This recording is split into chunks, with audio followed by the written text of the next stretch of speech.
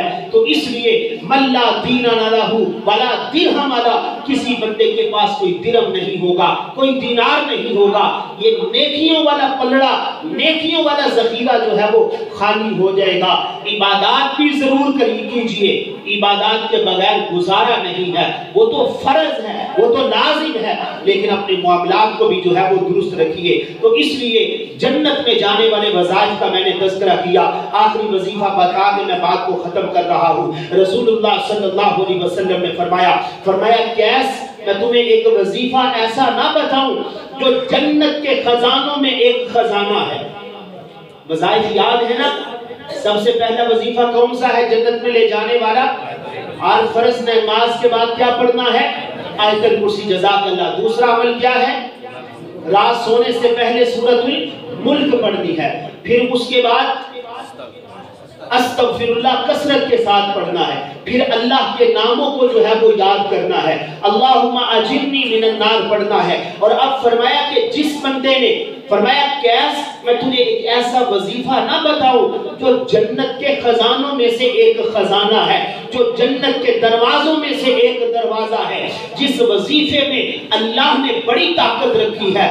فرمایا کیس صبح و شام لا حول، ابھی پڑھیے لا حول ولا قوت الا باللہ، اتنا پڑھ لیں، لا حول ولا قوت الا باللہ العلی العظیم پڑھ لیں۔ فرمایا کیس جس بندے نے صبح و شام اس وظیفے کو پڑھ لیا، لا حول ولا قوت الا باللہ، لا حول ولا قوت الا باللہ، فرمایا کہ مرنے کے بعد اللہ اسے جنت میں داخل فرمائیں گے۔ اور آخری بات، جس پرچی نے کل سب پرچیوں سے وزنی ہو جانا ہے، جس نیکی نے ساری نیکیوں سے وزنی ہو جانا ہے، میرے نبی نے فرمایا کل قیامت کے دن ترازو میں تمہاری 2 نیکیاں بڑی وزنی ہو جائیں گی۔ جیسے میں نے ابتدا میں کہا، درمیان میں ہم نمازی بڑے اچھے ہیں، اگر ہمارے اخلاقیات کو دیکھا جائے، خدا کی قسم ہمارے اخلاقیات کے جنازے نکل چکے۔ علامہ اقبال نے کہا تھا نا، مکتب کا خون ہو گیا، اسباق مر گئے، زندہ کتابیں رہ گئی، اوراق مر گئے، کردار کی بلندی کا فقدان دے کے لگتا ہے سب لوگوں کے اخلاق مر گئے۔ آج ہم نوجوانوں کے اخلاقیات کو دیکھیں، آج ہم بڑوں کے اخلاقیات کو دیکھیں تو ہم نے اخلاقیات معاشرے پروان چڑھتے ہیں بہترین تربیت سے، معاشرے پروان چڑھتے ہیں بہترین اخلاقیات سے۔ میرے نبی نے فرمایا جس بندے نے، اور پھر اچھے اخلاق کو فرمایا قول معروف و مغفرۃ خیر من صدقۃ یتبعها اذی، یہ اس صدقہ سے بہتر ہے۔ اگر ہم سال کے بعد کسی کو ایک کپڑوں کا جوڑا دے دیں نا جو ہمارے استعمال کے قابل بھی نہ ہو، تو کسی کو دے دیں نا، تو پھر وہ ہمیں نظر آ جائے نا اس نے اس کو ذرا مایا شایا لگا کے بہترین کر لیا ہے، تو مجلس میں ہی اس کے منہ کو توڑ دے، میں دیتے تو نے کیا دیا ہے اس کو۔ فرمایا کہ اگر تو نے، میں نے اس کے گھر میں راشن پہنچایا ہے، میں نے اس کے گھر میں عید بھیجی ہے، میں نے اس کے ساتھ یہ کیا ہے، فرمایا اس احسان جتلانے سے بہتر کیا ہے؟ تو بندے کو اتنا ہی کہہ دے کی حال ہے، ٹھیک ہے، اس اذیت سے بہتر ہے آپ اتنا کہہ دیں کیا حال ہے، ٹھیک ہو۔ یہ جو اچھے کلمات ہیں، یہ جو اچھے بول ہیں، میرے نبی نے فرمایا کل اس میں دیکھیے کتنا وقت لگتا ہے کسی بندے کے ساتھ اچھا برتاؤ کرنا، اچھے اخلاق سے پیش آنا۔ فرمایا کل قیامت کے دن اللہ ترازو اٹھائیں گے اور ترازو میں تمہارے اخلاق کا وزن ہوگا، اور فرمایا تمہاری ساری نیکیاں نیچے رہ جائیں گی، تمہارے اچھے بول جو ہیں وہ سب نیکیوں سے وزنی ہو جائیں گی۔ اس لیے ہم نمازی اچھے ہیں، اپنے اخلاقیات کو درست کریں، اپنے اخلاق کو بہتر بنائیں، کسی کو عزت دینا سیکھیے۔ اور دوسرا آخری وظیفہ میرے نبی نے فرمایا لا الہ الا اللہ، جس بندے نے اس کو اپنا وظیفہ بنا لیا، لا الہ الا اللہ اس کو وظیفہ بنا لیا، فرمایا کہ مرنے کے بعد وہ میرے نبی نے فرمایا من قال لا الہ الا اللہ دخل الجنہ، جس بندے نے لا الہ الا اللہ کو اپنی زندگی کا حصہ بنا لیا، مرنے کے بعد اللہ اسے جنت میں داخل فرمائیں گے۔ آخری بات کر رہا ہوں میرے عزیزو، جن لوگوں کے پاس والدین والی نعمت ہے ان کی قدر کیجئے، ان کی قدر کیجئے، ان کو قریب لانے کی کوشش کیجئے۔ یقین جانیے جب چیز چلی جاتی ہے پھر اس کی قدر ہوتی ہے۔ میرے والد محترم کا یہ سموار والے دن انتقال ہوا، یقین جانیے ایسے محسوس ہو رہا ہے جیسے چھت جو ہے وہ سر سے گر گئی۔ اکثر کہا کرتے تھے جب میں مر جاؤں گا تو تمہیں پتہ چلے گا، اور یقین جانیے ہم نے اپنے والد کی کوئی احسان مجھے کہنے لگے حافظ جی تیرے پراما نے بڑی خدمت میری کی تھی۔ میں نے کہا ابا جی کوئی احسان کیا انہوں نے؟ ان کی ذمہ داری تھی، ان کی ذمہ داری تھی۔ تو مجھے کہنے لگے حافظ صاحب میں آپ سب کے اوپر بڑا راضی ہوں، اپنے والدین کی خدمت کیجئے۔ یقین جانیے یہ اس وقت پتہ چلتا ہے جب یہ نعمت نہیں ہوتی، جب گھر میں کوئی ایسا بندہ نہیں ہوتا جو کہے دروازہ بند کیتا جے کہ نہیں، لائٹ بند کر دیو، گھر کوئی بندہ لیٹ ابھی وہ فلاں کیوں نہیں آیا، فلاں نہیں آیا، ایک وقت آئے گا آپ کو کوئی پوچھنے والا بھی نہیں ہوگا۔ ابھی والدین جن کے زندہ ہیں ان کی قدر کیجئے، ان کی خدمت کیجئے، ایک دوسرے کو قریب کیجئے۔ والدین جیسے میں نے پہلے کہا اپنے والدین کو چاہیے وہ محبت کی چادر اپنی اولاد کے لیے بچھائیں، اولاد کو چاہیے وہ بھی اپنے دامن جو ہے اپنے والدین کے لیے پھیلا کے رکھیں۔ یقین جانیے یہ نعمتیں چلی جائیں گی تو پھر میں اور آپ ڈھونڈتے رہیں گے، کہیں باپ کا سایہ نظر نہیں آئے گا، کہیں ماں کی شفقت جو ہے دنیا میں کوئی خالص اتنی چیز نہیں ہے جتنی والدین کی محبت۔ دنیا میں ہر چیز میں اگر دیکھیں یقین جانیے ان فضاؤں میں ان ہواؤں میں بھی ملاوٹ کر دی گئی ہے، ہر چیز میں ملاوٹ نظر آئے گی۔ ایک ماں ہے اس کی محبت میں آپ کو ملاوٹ نظر نہیں آئے گی۔ وہ ہمیشہ باپ اپنی جوانی کھپا دیتا ہے، اپنی زندگی کے قیمتی سال اپنی اولاد کے لیے۔ اللہ جانتا میں کسی کے اوپر کوئی تنقید نہیں کر رہا، میں درد دل آپ لوگوں کے سامنے رکھ رہا ہوں۔ باپ اپنی جوانی کے قیمتی ایام اپنی اولاد پہ لگا دیتا ہے، اور ماں جو ہے اپنی زندگی کی قیمتی راتیں جو ہے بستر پہ جو ہے وہ اپنی اولاد کے لیے۔ اب دیکھیے ہمیں کوئی بندہ یہاں پہ بٹھا دے، یقین جانیے ہمیں ہمارا بچہ یہاں پہ صف پہ پانی گرا دے، صف پہ ایک کپ پانی گرا دے، ہم بیٹھنے کے لیے تیار نہیں ہوتے۔ اور وہ راتیں یاد کرو جب ماں ہمارے پیشاب پہ سویا کرتی تھی، ہمیں جو ہے وہ سینے پہ لٹا لیا کرتی تھی۔ اس لیے جن لوگوں کے پاس یہ نعمتیں ہیں ان کی قدر کیجئے۔ اللہ رب العزت جو ہے ہم سب کے لیے آسانیاں پیدا فرمائے، اور اللہ اس رمضان کو ہمارے لیے نجات کا ذریعہ بنائے۔ وما علینا الا البلاغ المبین۔